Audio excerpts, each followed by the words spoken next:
Hi, welcome back.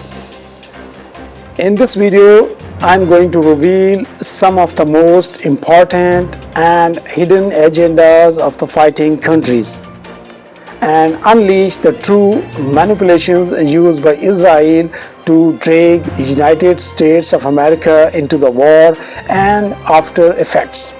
So let's begin. You know what's really shocking right now? We are looking at the United States of America, the most powerful country on earth, the biggest military, the strongest navy, and an unmatched global dominance. And yet, after weeks into this conflict, it looks like the United States of America is still struggling. I mean, seriously, think about it. The United States Navy has over 11 aircraft carriers, hundreds of advanced warships, submarines, billions of dollars in defense power. And on the other side, Iran, a country under heavy sanctions, struggling economy, and limited resources. On paper, this should have been a one-sided fight, like an elephant versus an ant. But here's the twist. War is not just about power, it's about strategy. And Iran, it didn't try to make strength. It hit where it hurts the most. Now let's talk about the move that changed everything. The Strait of Hormuz. This is not just some normal sea route. This is the lifeline of global energy. Around 20 to 30% of the world's oil supply passes through this narrow strip. And right now, this is not a theory anymore.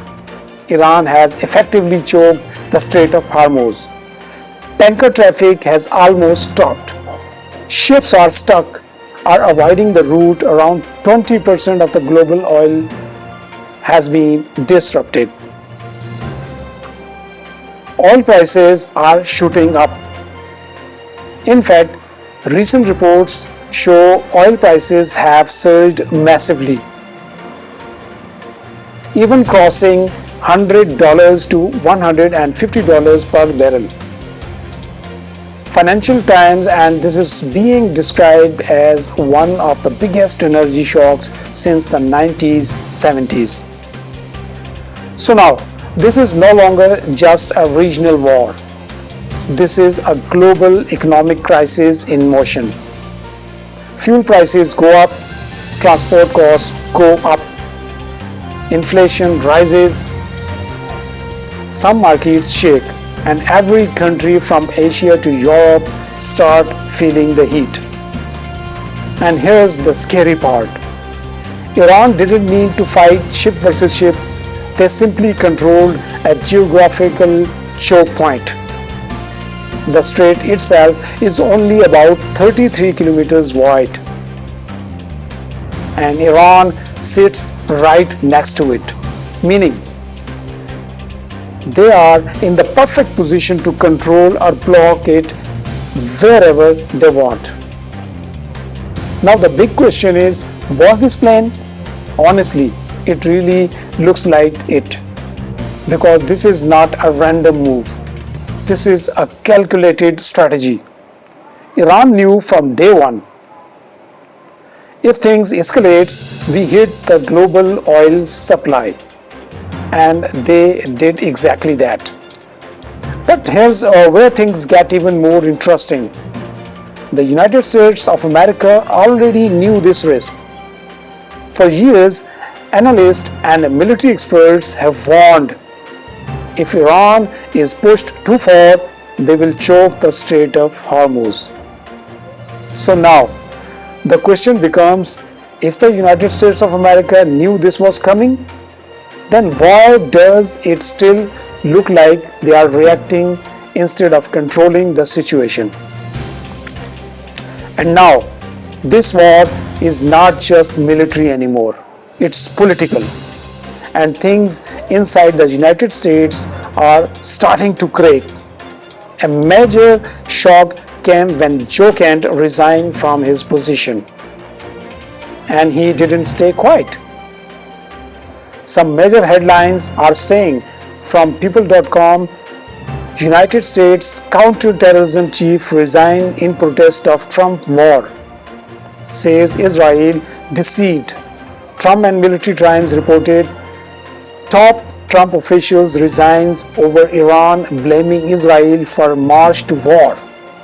That's huge because now criticism is not just from outside, it's coming from inside the system. Even major outlets like the Washington Post are pointing some surprising despite heavy attacks, Iran is still holding strong. So now, look at the full picture. A global superpower facing an unexpected strategy. A weak economy country creating a global energy crisis. And a blocked oil route, rising inflation worldwide, internal political pressures, resignations, media backlash, and suddenly this easy war doesn't look easy anymore. And honestly, this is what modern warfare looks like. It's not just missiles and tanks anymore. It's economics, geography, strategy, and who can outthink the other. Now the real question is, did the United States of America underestimate Iran? Or is this just the beginning of something much bigger? So thank you so much. We will talk about this in my next video. Thank you so much.